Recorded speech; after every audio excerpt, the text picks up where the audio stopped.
tumeona jana Uhuru amekuja kufufua chama yake cha Jubilee.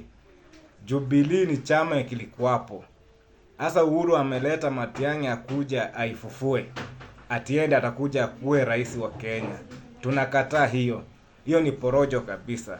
Na kitu ingine, Uhuru anakuja kui chama cha Rigathi Gachagua DCP. Hiyo ni muradi wa Ruto ako nyuma yake.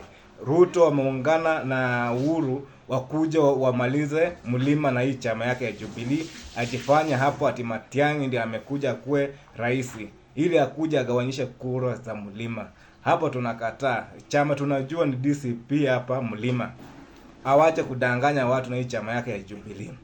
Hii chama ni chama kama Uhuru angekuwa mtu mwenye kusaidia wananchi, angeendelesha nguvu hii chama yake wakati atitoka kwa urahisi. Lakini aliwachilia hii chama ikatawanyika, Ruto akaingilia ndani, ikamezwa na Ruto. Sasa ndio tunajua hapa